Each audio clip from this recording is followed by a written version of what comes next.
북한은 오는 10월 10일 장거리 로켓을 발사할 수 있다. 이러한 발표를 했습니다. 장거리 로켓은 거기에 인공위성을 탑재할 수도 있고 경우에 따라서는 핵폭탄을 탑재할 수도 있습니다. 그렇기 때문에 이것은 우리의 입장에서는 상당한 관심사항이고 또 경우에 따라서는 위협이 될 수도 있는 중요한 일입니다. 이런 그들의 발표를 보고 과연 그들이 어느 정도의 실력을 가지고 이것을 하려고 하는지 그걸 정확하게 알 필요가 있습니다. 동시에 이것이 우리에게 어떠한 의미를 주고 있는지도 살펴볼 필요가 있습니다. 이 분야에 오랫동안 여러 저서를 내고 계시는 장영근 교수를 모셨습니다. 안녕하세요. 네, 안녕하십니까. 우리 지금 남북 간의 화해 분위기가 조성이 됐지 않습니까? 네. 그런데 10월 10일 날 북한이 이렇게 장거리 로켓을 또 발사한다고 그러는데 그럴까요? 지난번에 중국에서도 사실은 70주년 기념 열병도 하고 그러지 않았습니까? 승전. 그래서 사실은 이번에 이제 노동당 창건 70주년을 맞이해서 이제 북한도 그렇게 이제 대대적인 군사 열병식을 거행하는 거로 제가 알고 있고요. 네. 그거는 사실은 이제 대부분 다 이제 그냥 보여주는 건데요. 실질적으로 김정은이의 어떤 자기의 어떤 실적이랄까 또는 자기의 어떤 현재 힘을 가시하기 위해서 이제 대내화적으로 가시할 수 있는 게 바로 이 이제 위성 발사입니다. 그래서 인공위성 발사를 통해서 우리가 자기들이 이제 이런 우주 개발을 또는 우주를 정복하는 모습을 보여주겠다. 그런데 이게 이제 장거리 로켓을 발사를 한다고 하면서 명분은 우리 우주 개발 사업 한다. 이렇게 내걸었잖아요. 그러면서 우리가 우주 개발 사업 하려는데 왜 못하게 하느냐. 뭐 이런 이제 얘기들을 했는데 우선 이거 어떻게 생각하십니까?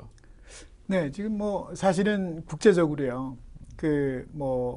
인공위성을 발사할 수 있는 우주 발사체라고 표현하는데요. 스페이스 런치 비클이라고 하는데 이거를 하는 데는 사실은 제약이 없습니다. 그래서 어느 국가든 다만 이제 지금 북한이 이제 굉장히 억울하다는 표현은 이런 겁니다. 북한 입장에서는 뭐냐면은 다른 나라도 다 탄도미사일 개발을 해서 그거를 이제 다시 우주 발사체로 전환을 해서 인공위성을 쏘지 않느냐. 그래서 우리도 이제 그렇게 쏜다. 지금 이런 얘기를 해요. 그러니까 왜 우리도 충분히 그렇게 우주 개발을 할 권리가 있는데 왜 다른 나라가 쏠 때는 아무 소리 안 하다가 우리만 쏘면 뭐라 그러냐. 이런 의미입니다, 사실은요. 근데 이제 사실은 이게 이제 문제가 뭐냐면은 북한이 사실은 이제 그동안 로켓을 개발 또는 미사일을 개발하면서 여러 가지 과정을 보여주지 않았습니까?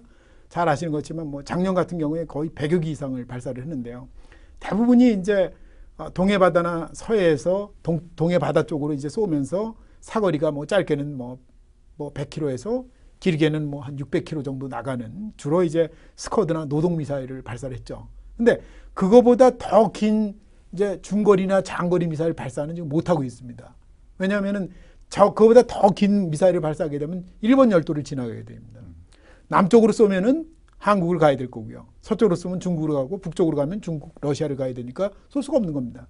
그러다 보니까 이제 실제로 이제 미사일을 시험 발사를 통해서 우리가 기술을 인증을 해줘야 되는데 실제로 이제 그걸 못 하는 거죠. 그러다 보니까 이제 그 사람들이 이제 이런 현재 로켓 기술에 대한 기술 인증이 이제 제한이 있다 보니 비행 시험을 위해서 이제 실질적으로 이걸 개조를 해서 이제 대포동 2호를 1, 2단은 그대로 쓰고 그리고 이제 이걸 이제 은하 3호 발사체로 지금 개조 개발을 한 거죠. 그러니까 이제 국제사회에서는 니네들이 이제 이렇게 탄도미사일, 장거리 미사일을 개발하다가 실제 시험 발사라든가 여러 가지 제한 조건이 있으니까 이제 위성으로 우회해서 이제 평화적인 목적을 빙자해서 이렇게 발사하는 게 아니냐. 그리고 계속 이제 의혹의 눈길을 보내는 거죠. 그러니까 국제사회에서 북한이 진정성을 가지고 평화적인 목적으로 우주 개발 사업을 하겠다. 이렇다면 반대할 이유가 없는데 그동안에 북한이 했던 여러 가지 행적으로 봐서 그렇죠. 명분은 그거지만 실제로는 군사용 로켓, 미사일 이런 쪽에 활용하려고 그런 거 아니냐 이런 의심을 하기 때문에 곤란하다 이렇게 얘기한다 이거죠. 그렇죠. 그런데 네. 이제 북한의 경우에 자기들이 만약에 이 자기들이 갖고 있는 로켓 기술을 가지고 거기에 미사일을 탑재해 가지고 미국 본토까지 공격할 수 있다 이렇게 얘기를 하는데 이 북한의 로켓 기술 이 수준 이게 어느 정도 그 정도 가능합니까? 제가 이제 사실 분석을 했는데요. 그러니까 현재까지 제가 2013년 12월에 쏜 은하 3호 로켓을 이제 대포동 2호로 이제 전환을 했을 때 실제로 얼마만큼 날아갈 수 있느냐라는 걸 분석을 해봤어요. 그런데 우리가 소위 얘기해서 북한이 자꾸 이제 핵탄두를 소형화했느냐 안 했느냐 이걸 따지지 않습니까? 그러니까 예를 들면은 지금 북한이 소형화를 하려면 보통은 중국도 뭐 한 500kg, 600kg 선에서 소형화를 했고요. 미국은 보통 한 110kg까지 소형화를 했습니다. 그리고 이제 뭐 러시아 같은 경우는 한 250kg 정도 이렇게 소형화를 했는데요. 그러면 북한이 어느 정도 소형화를 했겠냐? 이게 무슨 얘기냐면 얘가 만일에 핵탄두를 100kg 정도로 줄였다. 그럼 엄청 많이 날아가는 거죠. 네. 가벼우니까. 그런데 이제 실제로 제가 분석한 거는 북한이 소형화 기술을 아직 완전히 미국처럼은 못할 거다. 그것도 시간이 필요합니다. 미국이 한 건 적어도 7, 80년 한 거니까요.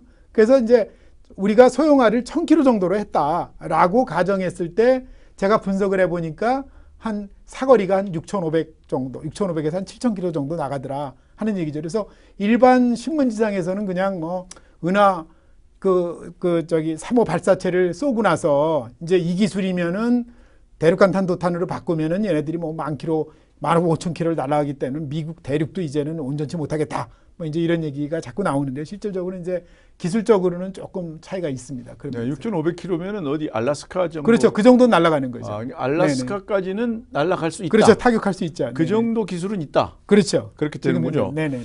그런데 최근에 북한이 아까 말씀하신 철산군 동창리 이 발사대 높이를 올렸잖아요. 네네.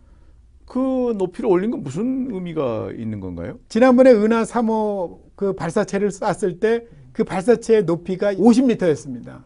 근데 그거를 한 67m로 올렸다라는 거는 아마도 자기들이 지금 현재 은하 3호를 성능을 더 업그레이드를 해서 더 높은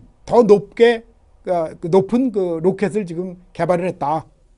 3단 로켓을 지금 그렇게 볼 수 있는 거죠. 발사대 이론적으로. 타워를 올린다는 것은 더 성능이 좋은 그런 로켓 이 기술을 확보했다. 이렇게 해석이 가능하다. 그런 말씀인가요? 쉽게 말씀드리면은 이제 전체적으로 이제 크기를 증가시켜서 더 많은 연료와 산화제를 싣고서 더 많은 추력을 낼 수 있다. 그 얘기는 무슨 얘기냐면은 더 지금 은하 3호는 2012년도엔 인공위성을 100kg짜리밖에 못 올렸는데 앞으로는 한 500kg짜리 인공위성을 올릴 수 있다라는 의미죠. 네. 네네.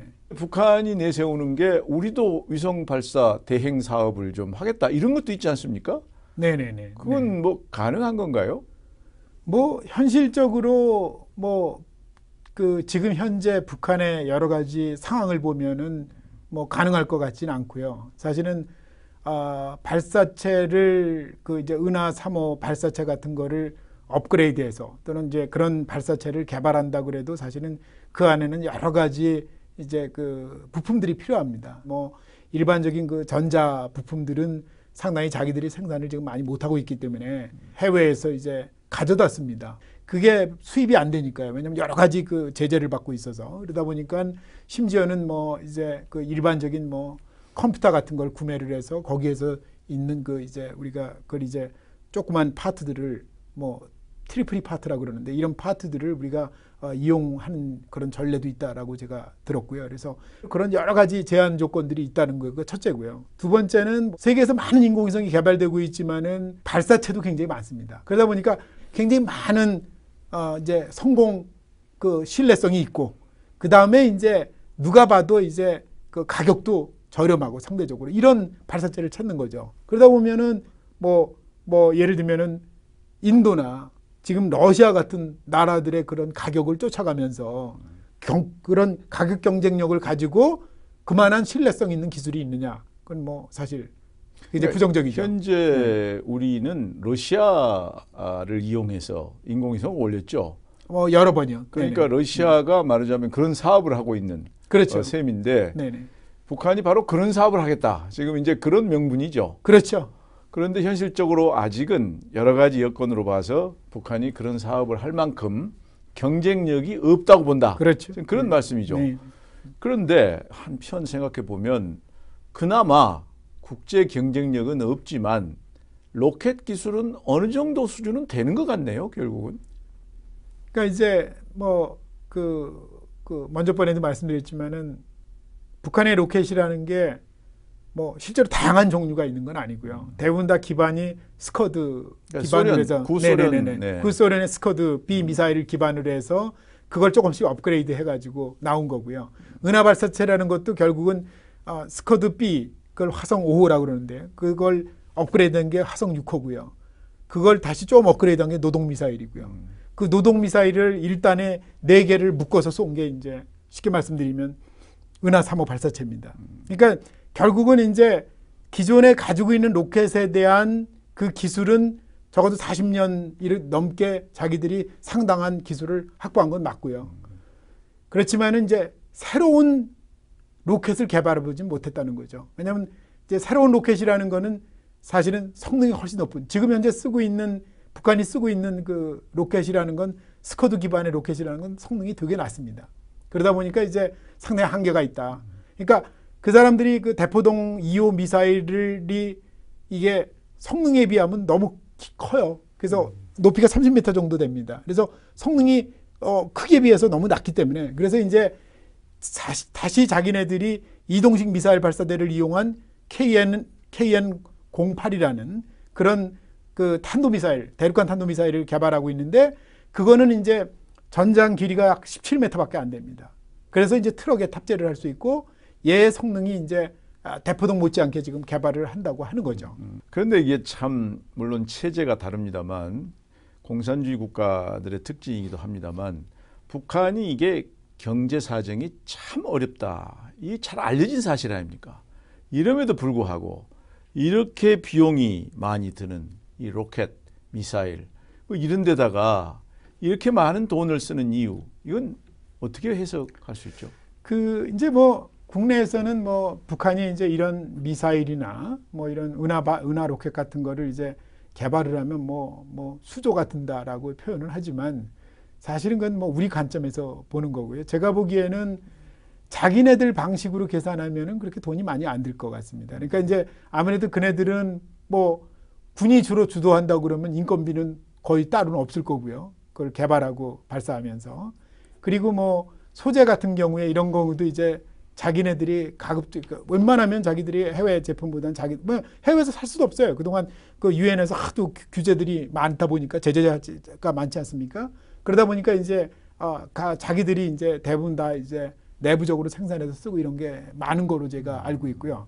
그러니까 실제로 이제 어떻게 보면 이제 돈은 어떻게 보면 그렇게 엄청 많은 돈은 들어가는 것 같지 않습니다. 그러니까 결국 공산주의 사회의 비용 개념이 그렇죠. 우리하고 다른 거고 그렇죠. 네. 또 동시에 최소 비용으로 하는 방법들을 그동안에 써가지고 그나마 어떻게 잘해보려고 노력을 해서 그렇죠. 저렇게 어려운 상황이지만 그래도 버티면서 이걸 개발하고 있다 이렇게 볼 수가 있겠군요. 네, 저는 그렇게 판단하고 있습니다. 네.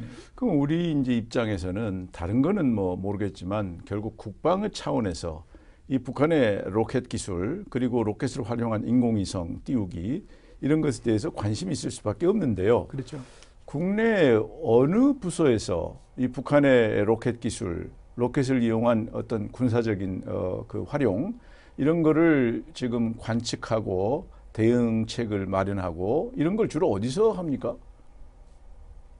저도 세부적으로는 모르겠고요. 그러니까 저도 그냥 아는 내용은 아마 북한 미사일 관련된 부서가 국방부에도 있고요. 네. 국정원에도 있고 다 있는 거로는 알고 있습니다. 그렇지만 자세히는 저도 모르고요. 다만 이제 이제 분명한 국방부 내에서도 그런 조직이 있기 때문에 매번 북한이 이제 그러니까 아까도 말씀드렸지만 그런 그 발사체를 쏜다거나 미사일을 쏠 때 계속 이제 대변인을 통해서 발표하지 않습니까? 그게 무슨 얘기냐면 이제 아무래도 이제 그 북한 미사일 발사에 대해서 이제 그거를 이제 탐지하고 그거를 계속 보는 그룹들이 있겠죠. 네네. 네, 그러니까 어딘가는 자관 네네네. 관찰하고 있을 것이다. 왜냐하면 관찰하고 있지 않다면 우리로서는 또 좀 불안한 그런 요소가 그렇겠죠. 있기 때문에 네네. 우리의 이 북한의 로켓 그리고 로켓을 이용한 인공위성 활용도 그리고 그거를 약간 군사용으로 전환할 수 있는 이것에 대한 정확한 정보 파악 능력 이것이 대단히 중요하다. 뭐 이렇게 생각이 됩니다. 북한이 10월 10일 장기 로켓 발사를 할지 안 할지 모르겠습니다. 그러나 우리의 입장에서는 북한의 로켓 능력, 기술 수준, 그리고 위성 활용 능력과 그리고 미사일 활용 능력 이런 것에 대해서 면밀한 관찰, 분석, 대응 여기에 미흡함이 없어야 우리 국민이 안심할 겁니다. 오늘 감사합니다. 네, 감사합니다. 네.